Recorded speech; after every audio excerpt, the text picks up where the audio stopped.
अब हम देखते हैं कोशिका की संरचना। देखिए हमने अभी तक क्या क्या देख लिया यहाँ पे। हमने अभी तक भूमिका देख ली, भूमिका या इसको हम परिचय भी बोल सकते हैं, ठीक है। इसमें हमने विभिन्न प्रकार के जीवों के उदाहरण लेके हमने समझा था कि सभी जीव जो होते हैं वह कोशिकाओं से मिलकर बने होते हैं, चाहे वह किसी भी प्रकार के जीव हो, चाहे पादप हो, सूक्ष्मदर्शी हो या कोई भी जीव हो। तो उसमें हम भूमिका में ये चीजें ले ली। उसके बाद अब भूमिका के बाद हमने एक कोशिकीय जीव और बहुकोशिकीय जीव क्या होते हैं, या एक कोशिकीय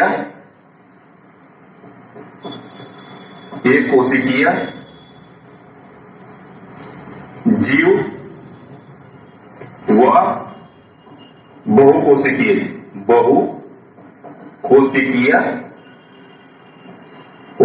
जीव, ये देख लिया था। इसके बाद हमने कोशिका के विविध प्रकार देख लिए थे। विविध प्रकार की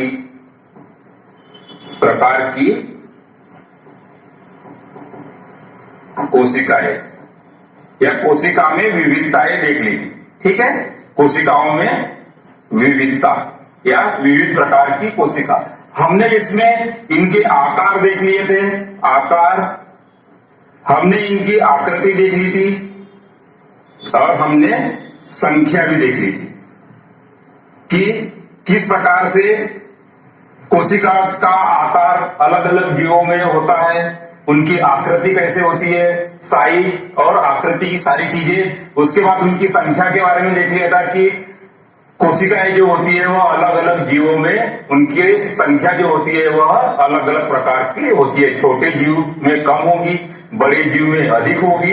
तो यह सारी चीजें हमने समझ ली थी। अब हम ये सारी बातें करने के बाद अब हमें ये देखना है कि वास्तव में कोशिका किससे बनी होती है, कोशिका का संगठन क्या है, उनके क्या घटक है जिससे मिलके कोशिका बनी होती है और वो अपने कार्यों को किस प्रकार से सुचारू रूप से चलाती है। तो यह समझने के लिए हमें कोशिका की संरचना को समझना पड़ेगा, उनके विभिन्न प्रकार के अवयवों को समझना पड़ेगा और तब जाके हमें कोशिका के बारे में पूरी जानकारी प्राप्त होगी। तो अब हम देखते हैं कोशिका की संरचना। अब हम देखते हैं कोशिका की संरचना। कोशिका की जो संरचना होती है यह विभिन्न प्रकार के घटकों से होती है, जिसको हम कोशिकांग कहते हैं। कोशिकांग क्या कहते हैं? कोशिकांग।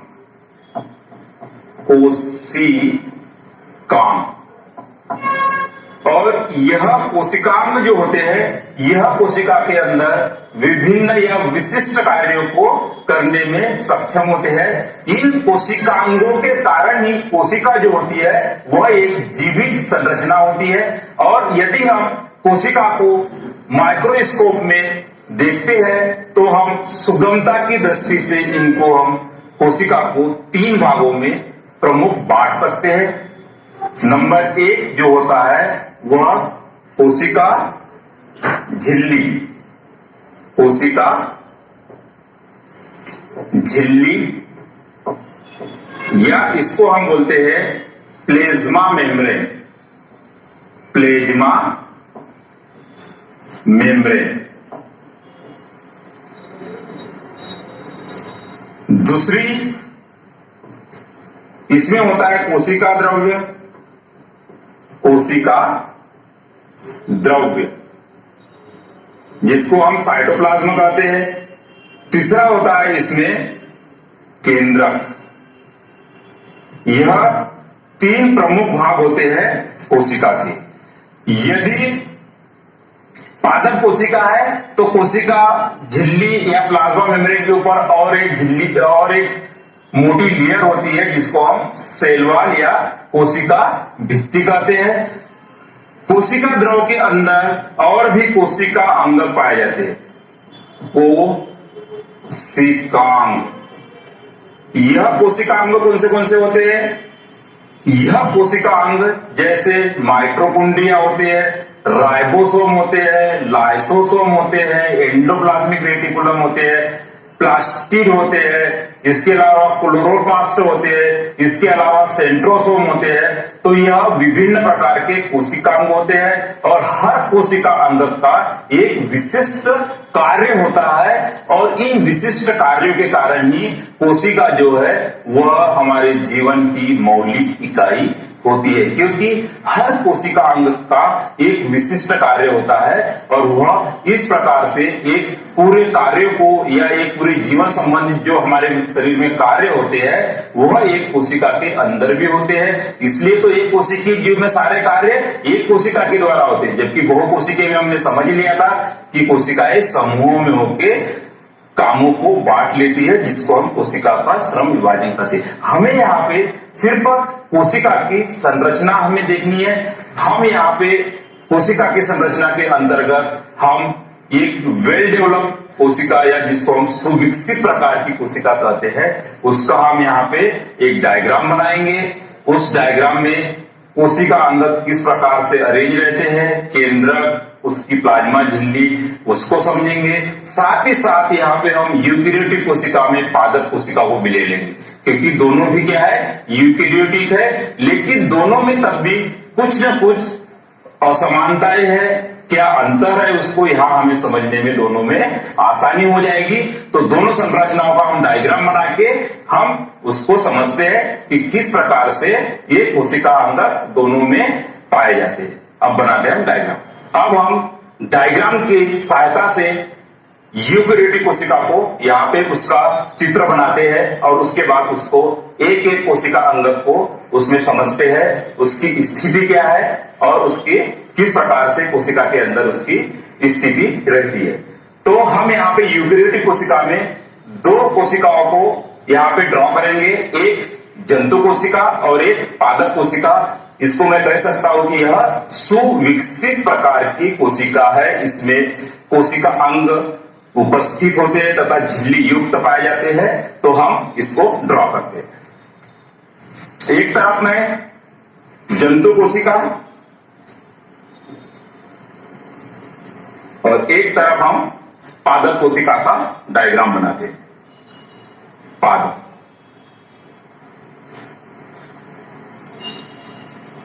पादप कोशिका, जंतु कोशिका के चारों ओर एक पतली झिल्ली पाई जाती है, जिसको हम कोशिका झिल्ली या प्लाज्मा लेमा कहते हैं। वो जंतु कोशिका जो होती है वह अधिकतर टाइम जो होती है वह गोलाकार या अंडाकार होती है। वैसे इसका आकार जो होता है निश्चित नहीं होता, लेकिन हम अधिकतर समय की बात कर रहे हैं कि अधिकतर यह क्या होती है, गोलाकार या अंडाकार होती है। और इसके जो झिल्ली होती है वह जीवित होती है, अर्थात लिविंग होती है। ये हम इसको इस तरह से ड्रॉ कर लेते हैं। और यहां पे जो पादप कोशिका में, ठीक है, इस प्रकार से इनकी संरचना होती है। यह दोनों संरचनाएं जो होती है इसको हम बोलते हैं कोशिका झिल्ली या प्लाज्मा मेम्ब्रेन। कोशिका झिल्ली।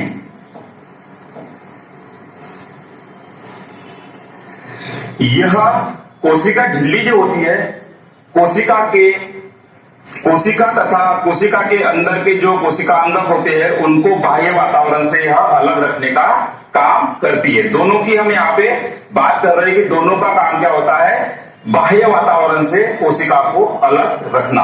अर्थात इसकी जो प्रकृति होती है वह अर्धपारगम्य झिल्ली की तरह होती है। अर्थात इनके अंदर सभी पदार्थ न जाके यह कुछ पदार्थों को ही इस कोशिका के अंदर तथा बाहर जाने के लिए यह परमिशन देती है, अर्थात इजाजत देती है, जिसके कारण इसको वर्णात्मक पारगम्य झिल्ली भी कहते हैं।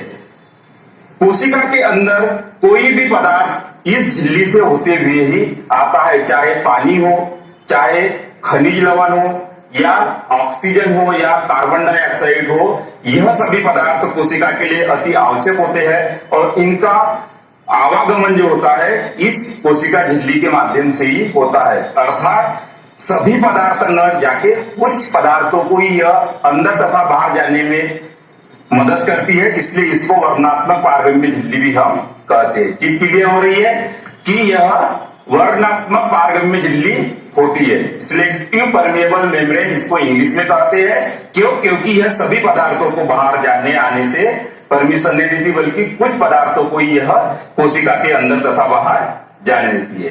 अब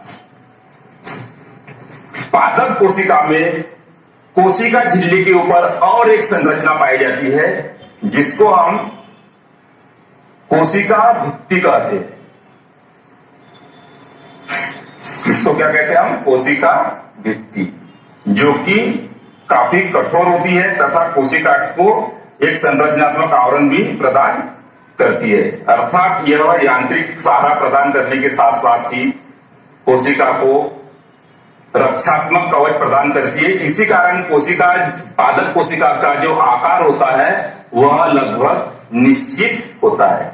तो इस संरचना को हम बोलते हैं कोशिका भित्ति। यह नॉन लिविंग होती है, अर्थात यह जीवित संरचना नहीं है, बल्कि अजीवित प्रकार की संरचना होती है। इस प्रकार से हम इसको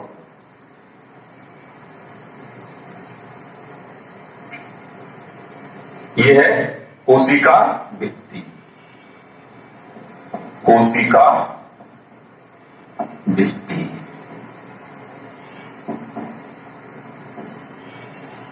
अब पादप कोशिका में एक बड़ी सी एक संरचना पाई जाती है जो कोशिका का अधिकांश भाग घेरे रहती है, जिसको हम वैक्यूल या रसधानी कहते हैं। इस प्रकार से एक बड़ी संरचना होती है जिसको हम क्या बोलते हैं?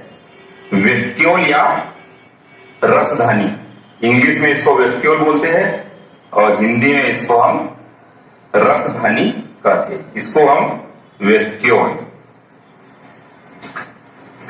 जबकि जंतु कोशिका में या तो किसी कोशिका में यह अनुपस्थित होते हैं या होते हैं तो इसकी जो साइज होता है या इसका जो आकार होता है यह काफी छोटा होता है। यहां पे हम लिख देते हैं रसधानी। रसधानी।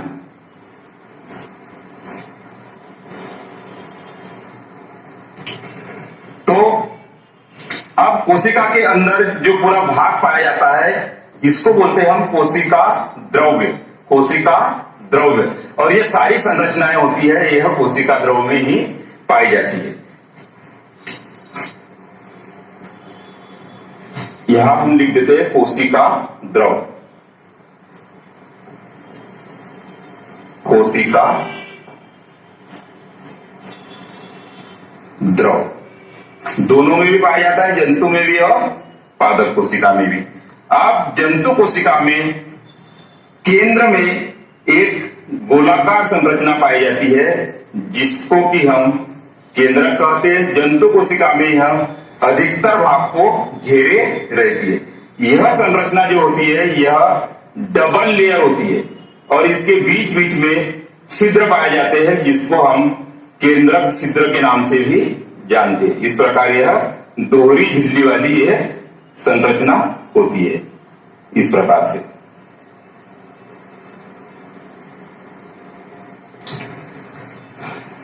पादप कोशिका में यह संरचना केंद्र में न होके यह थोड़े साइड में होती है। उसका रीजन क्या है कि यह जो वैक्यूल अधिकतर कोशिका के भाग को घेरे होने के कारण यहां पे केंद्र में यह केंद्र जो होता है वह थोड़े साइड में स्थित होता है। इस प्रकार से यहां हम इसको केंद्र बना देते हैं। इसमें भी यह दोहरी झिल्ली वाला संरचना होती है। इस प्रकार से इसमें भी बीच बीच में छिद्र पाए जाते हैं जिसको हम क्या बोलते हैं? केंद्र छिद्र। ये केंद्र छिद्र है।